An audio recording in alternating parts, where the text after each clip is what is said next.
I was a 4-time kickboxing world champion. For 12 years, I trained 5 hours a day, 6 days a week. And I was motivated to train probably about 25% of the time.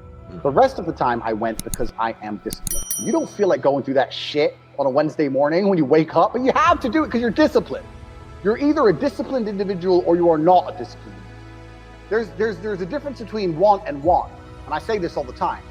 People say to me, I want to be rich. And I say, okay, well, I want to be able to ice skate, but I don't want to be able to ice skate enough to go learn how to ice skate because I can't be bothered. I mean, surely if I could click my fingers and be a figure skater, I'd click my fingers. Who wouldn't?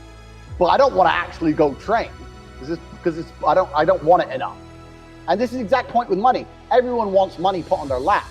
If you truly wanted money, you wouldn't be able to sleep until you fucking had it. And this is the point. Because when I had nothing, I couldn't be distracted.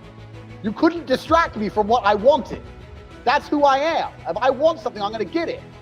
I do not need to be motivated. I'm a disciplined person. If I allocate X amount of time to work, I'm going to do it. But that is the bottom line answer. It's discipline. You're going to have to work when you don't feel like working. That's how it's going to have to be, or you're never going to be able. One of the only things in this world you can control is your state of mind. You can't control the weather. You can't control other people. You can't even control your health. You might get a brain hemorrhage, or you might get hit by a bus. One of the very few things in the world you have genuine control over is your state of mind.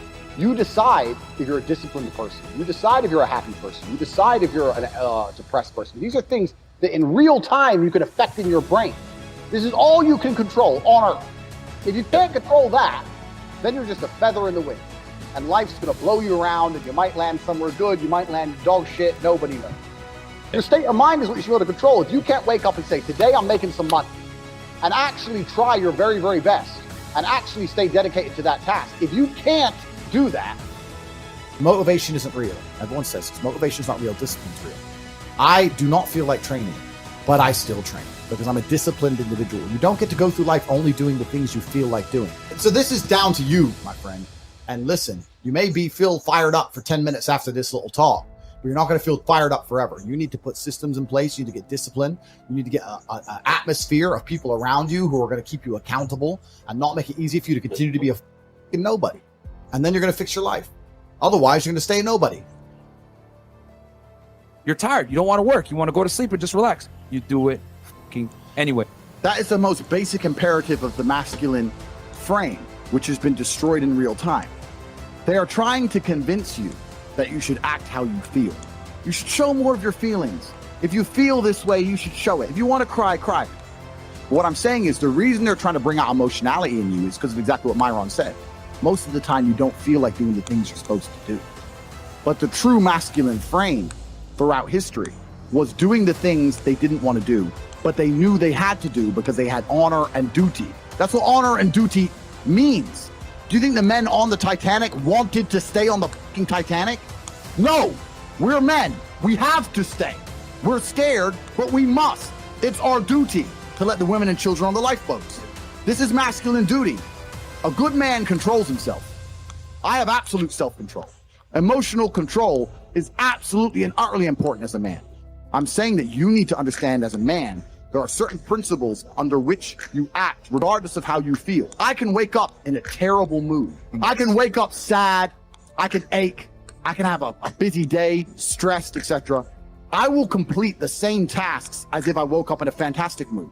I'll do the same things because how I feel has no bearing on the things I'm going to do in my day because I have duty to myself and to my bloodline. Because you think there's something wrong with you. You go, well, I lack motivation. I don't have the motivation to go to the gym. Well, here's the news flash. Neither did I. And I still did it. So now what are you going to say? Now you have no excuse, right? Oh, you're scared to get in the ring. So was I. I still did it. Scared to get in the cage. So was I. I still did it. Being a man isn't about not feeling things. It's about acting the way you're supposed to act regardless of how you feel. We act. We're men of action. We get things done. So the world got built. All of it. All the men who built the skyscrapers felt scared. They did it anyway. You need to become a man of action. Stop worrying about how you feel and start worrying about what you're supposed to be doing. How about that? I've always been disciplined with myself because I've always lived a disciplined life. I lived in a disciplined household. Like there was no such thing as I don't want to. So even now, if I wake up and I don't want to do something, I don't need someone to tell me to do it because I'll do it anyway. I mean, who wants to run a marathon? Nobody. Who wants to do that? You just do it, don't you? Because, you know, it's the thing you're going to have to do, and you have to blood, sweat, tears. There is a version of the world where you can feel things and really not give a fuck how you feel. Like, if I feel sad, it does not change how I act, and it does not change the things I do. If I don't feel like going to the gym, I go to the gym. If I don't feel like working, I will still work. If I wake up in a happy mood and I have a business to run, if I wake up in a sad mood, I have the same shit to do. I'm going to get it done. So where's the importance of it? It's in my mind, that's how I view it. Like, how does that affect what I'm going to do? Well, nothing. It doesn't. Motivation in and of itself is a scam. I don't believe in motivation. I believe in discipline. I am not motivated to do the things I'm supposed to do every day. I don't wake up full of like joy. I have to go to the gym, or I have to work, or I do crap. I don't feel motivated to do them. I'm disciplined. I do them regardless of how I feel. Whether I'm in the mood to do it or I'm not in the mood to do it, it gets done. That's discipline. Discipline's a real thing. Motivation is fleeting. You're never going to be permanently motivated. If you're the kind of person who can only try hard at something he enjoys, then you're going to fail. If you truly want to win, you can't only want to win when you're happy, and you can't only want to win when you're motivated. You're competing against men like me who will perform even when it's raining, not only when the sun is shining. And if you're going to be the kind of person who can only do it in one of those scenarios, you are going to lose. You must be prepared to perform all of the time. I have a lot of people who message me and say, oh, I struggle with motivation. And my answer is simple. Then stay a loser.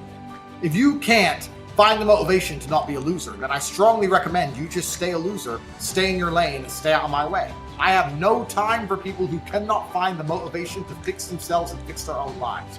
I've been the kind of person who will perform 7 days a week. Doesn't matter how I feel, doesn't matter what's happened, doesn't matter if I'm happy or sad, things must be done. And this is the mindset you need to adopt if you want to be a winner. I think a man should have absolutely no interest in whether he's actually happy or not.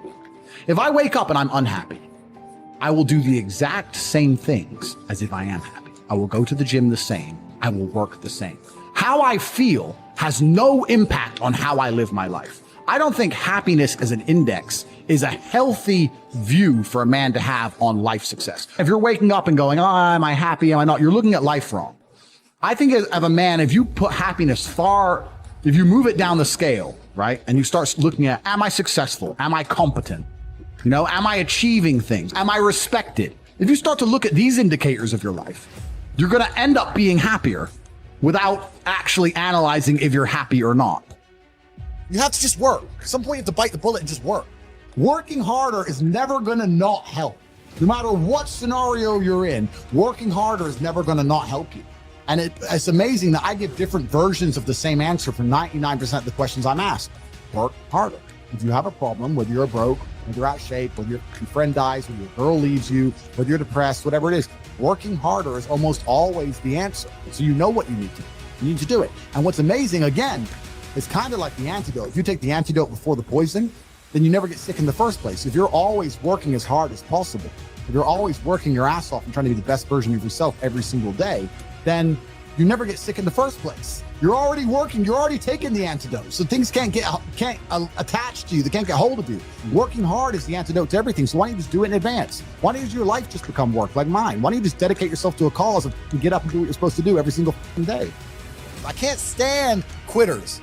So if you're the kind of person who's gonna quit because it's hard, I don't even want your energy around me, right? You need the people who don't quit. I don't quit. Every single facet of my life is testament to the fact that I don't quit. I didn't quit. So that's the difference. When it was hard, I did it anyway. That's who I've always been. And if you don't have that kind of tenacity, you're never going to be anything. So I'm indefatigable. Do not give up. Do not get tired. I do not quit. That's what they want. That's what the enemy wants from me. They want to try and win a war of attrition. They want to wear me down and hope I quit and give up. I am not that guy. I'm not that guy. I'm the guy who keeps going.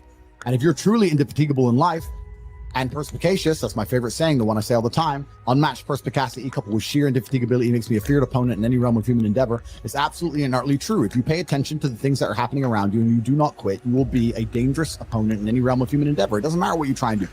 I'm a man who lives true to God and says what he means and means what he says, and I know the things I say are good for society and good for the world. I didn't put a fucking magic spell on anybody. The reason people listen to me is because they like what I say and they know that I'm telling the truth. That's the reason I am here, and I'm going to continue to do that.